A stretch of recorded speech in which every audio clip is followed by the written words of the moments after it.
आज मैं आपको इस वीडियो में बताऊंगा कि विकिपीडिया को आप एज अ प्रो यूजर कैसे यूज ले सकते हैं। जी हाँ दोस्तों, आप अपनी नॉलेज कैसे बढ़ा सकते हैं विकिपीडिया का अलग तरीके से इस्तेमाल करके। शुरू करने से पहले आप मुझे कमेंट करके ये जरूर बताना कि विकिपीडिया के अलावा आप कौन कौन सी वेबसाइट्स हैं जिनका यूज लेते हैं नॉलेज गेन करने के लिए। तो चलिए देर किस बात की, शुरू करते हैं और बताता हूं मैं आपको विकिपीडिया की कुछ खास ट्रिक्स। तो सबसे पहले हम बात करते हैं रैंडम आर्टिकल्स की। देखो, विकिपीडिया पर हर चीज के बारे में कुछ ना कुछ इन्फॉर्मेशन अवेलेबल है और ये हम सब जानते हैं, लेकिन माइंड में कभी कभी ये नहीं आता कि हम सर्च क्या करें, विकिपीडिया पर क्या पढ़ें।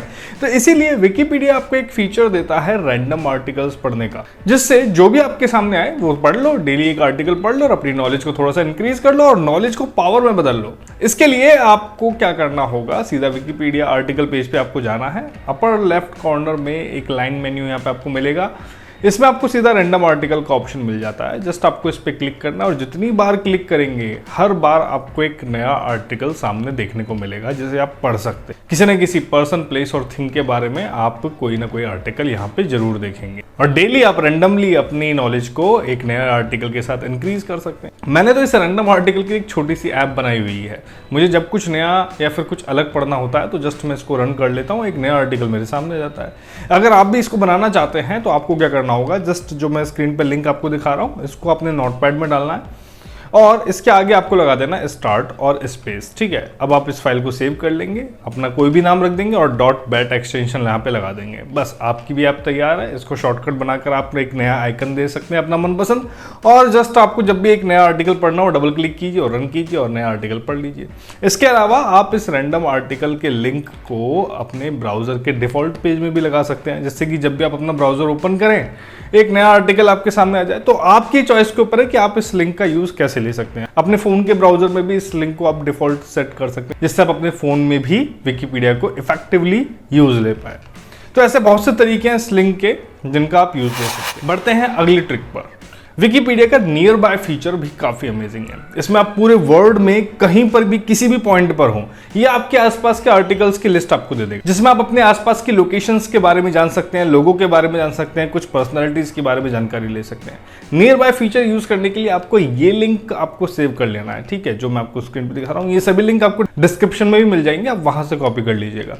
ठीक है, जस्ट आपको ये लिंक अपने एड्रेस बार में डालना है, एंटर बटन दबाना है, लोकेशन को एक्सेस देना है और उसके बाद आप देखेंगे कि आप जहां पर भी हैं, जहां पर भी जाओगे या फिर जहां पर भी हो, आपके आसपास के पर्सन, प्लेस और थिंग्स के बारे में आपको यहां पर जानकारी मिल जाएगी और उन आर्टिकल्स को पढ़ आप उन इंफॉर्मेशन को और भी ज्यादा एक्सप्लोर कर सकते हैं। यानी कि आपका ये पर्सनल गाइड हो जाता है एक तरीके से। ट्रिक नंबर 3, विकिपीडिया का एक और हिडन वर्जन भी है जिसे बोलते हैं सिंपल वर्जन। वैसे तो विकिपीडिया को आप किसी भी लैंग्वेज में ट्रांसलेट करके पढ़ सकते हो, लेकिन इंग्लिश में पढ़ते हो तो ज़्यादा बेटर है, क्योंकि एक्यूरेसी उसमें आपको ज़्यादा मिलती है, क्योंकि ट्रांसलेशन एरर्स आपको देखने को कम मिलते हैं। लेकिन कई बार इंग्लिश में भी समझना काफ़ी टफ हो जाता है, तो विकिपीडिया ने अपना एक सिंपल इंग्लिश वर्जन और निकाल रखा है। तो देखो, ये तो है विकिपीडिया का नॉर्मल लिंक। ठीक है, नॉर्मली जब आप इसको विजिट करते हैं तो en.wikipedia.org आता है, लेकिन ये है सिंपल विकिपीडिया का लिंक। ठीक है, simple.wikipedia.org, यानी कि en की जगह जस्ट आपको सिंपल लगा देना और ये सिंपल विकिपीडिया का आपका लिंक हो जाएगा। अब आपको मैं एक सेम आर्टिकल इन दोनों लिंक से आपको विजिट करके बताता हूं। तो आप देख सकते हैं सिंपल विकिपीडिया का जो आर्टिकल है वो सिंपल इंग्लिश के साथ यहाँ पे, जिसको आपको समझना और भी ज्यादा आसान हो जाता है। तो इस तरीके से आप सिंपल विकिपीडिया का यूज ले सकते हैं अगर आपको इंग्लिश समझने में ज्यादा तकलीफ होती है। अदरवाइज दोनों ही अपनी अपनी जगह ओके। बढ़ते हैं अगली ट्रिक की तरफ। विकिपीडिया में अगर आपको डे वाइज इवेंट की इंफॉर्मेशन चाहिए, मतलब जैसे सपोज आज 9 जुलाई है तो 9 जुलाई को क्या क्या हुआ है आज तक, उसकी पूरी लिस्ट आपको चाहिए, तो आपको जस्ट सर्च में ये लिखना है 9 जुलाई। जैसे आप 9 जुलाई लिखेंगे तो आपको पूरे के पूरे इवेंट्स मिल जाएंगे कि हिस्ट्री में 9 जुलाई को क्या क्या हुआ है। ऐसे कल 10 जुलाई है तो 10 जुलाई को क्या क्या हुआ है। तो इस तरीके से आप पूरे इवेंट्स की लिस्ट निकाल सकते हैं। प्रोजेक्ट्स वगैरह में काफी हेल्प करती है ये चीज। चलते हैं अगले ट्रिक की तरफ, ट्रिक नंबर 5। लेकिन अगर सच में आपको अब तक मैंने जो ट्रिक बताई है वो आपको हेल्पफुल लग रही है तो यहाँ तक आपने अगर वीडियो देख लिया है तो इसको लाइक कर दीजिएगा। चलो बढ़ते हैं आगे। देखो, विकिपीडिया को ज़्यादातर लोग हिस्टोरिकल इवेंट्स के लिए यूज में लेते हैं, लेकिन भाई विकिपीडिया डेली अपडेट होता है, जिसमें आप करंट इवेंट्स को भी डेली पढ़ सकते हैं और अपनी करंट नॉलेज आप इंक्रीज कर सकते हैं। करंट इवेंट्स के बारे में जानकारी ले सकते हैं। करंट इवेंट्स की भी आपको अगर सेम ऐप बनानी हो, जो मैंने आपको ट्रिक नंबर 1 में बताई थी, तो जो लिंक मैं आपको यहाँ पे दिखा रहा हूँ आपको सीधा कॉपी करना है, उसके आगे स्टार्ट लगाना है, स्पेस लगाना और वैसे के वैसे सेव कर देना है।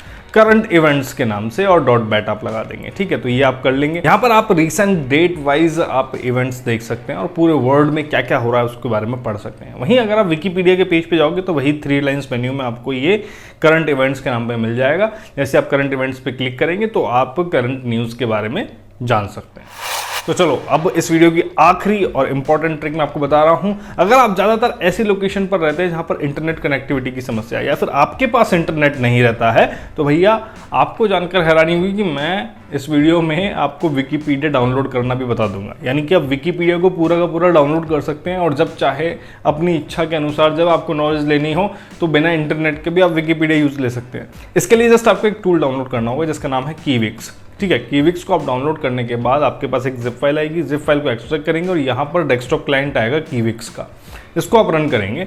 यहाँ पर आप विकिपीडिया सर्च करेंगे और सर्च करने के बाद यहाँ पे विकिपीडिया की रिपोजिटरीज आएगी जिसको आप डाउनलोड करेंगे। ठीक है, यानी कि विकिपीडिया का पूरा डेटाबेस आप यहाँ पे डाउनलोड कर सकते हैं और अलग अलग कैटेगरी वाइज भी आप डेटा यहाँ पे आपको मिलता है वो भी डाउनलोड कर सकते हैं। तो विकिपीडिया का पूरा अगर मैं डाउनलोड करता हूँ डेटा तो लगभग 100 GB से यहाँ पे ज़्यादा का है। लेकिन अगर मैं बात करूँ विकिपीडिया फाइनेंस की, क्योंकि अगर मुझे फाइनेंस से रिलेटेड अगर यहाँ पे आर्टिकल चाहिए, फाइनेंस से रिलेटेड इन्फॉर्मेशन चाहिए ऑफलाइन, तो मैं यहाँ पे विकिपीडिया फाइनेंस यहाँ पे डाउनलोड कर लेता हूँ। ठीक है, तो जो कि 400 MB के आसपास है। तो मैंने इसको डाउनलोड किया और डाउनलोड करने के बाद अब मैं बिना इंटरनेट के कभी भी इस ऐप की हेल्प से विकिपीडिया के आर्टिकल्स को एक्सेस कर सकता हूँ और जो भी क्वेरी हो फाइनेंस से रिलेटेड वो सर्च कर सकता हूँ। अगर मैं विकिपीडिया का पूरा डाउनलोड करता तो पूरा का पूरा यहाँ पे डाउनलोड हो जाता और विकिपीडिया में कुछ भी मैं सर्च कर लेता। तो बस एक बार डाउनलोड करने की देर है, बस फिर तो आप कर लो दुनिया मिट्टी में, कभी भी आप इसको यूज कर सकते हैं। तो गाइस आशा करता हूँ कि विकिपीडिया को यूज करने की जो ट्रिक्स मैंने आपको बताई है वो आपको जरूर पसंद आई होगी। और इसके अलावा आप अगर कोई ट्रिक अलग से जानते हो विकिपीडिया से रिलेटेड तो आप मुझे कमेंट बॉक्स में जरूर बताइएगा। अगर ऐसी कुछ 5-10 ट्रिक्स और मिलती है मुझे कमेंट बॉक्स में तो उनका भी एक अलग से वीडियो आपके लिए बना देंगे कंबाइंड।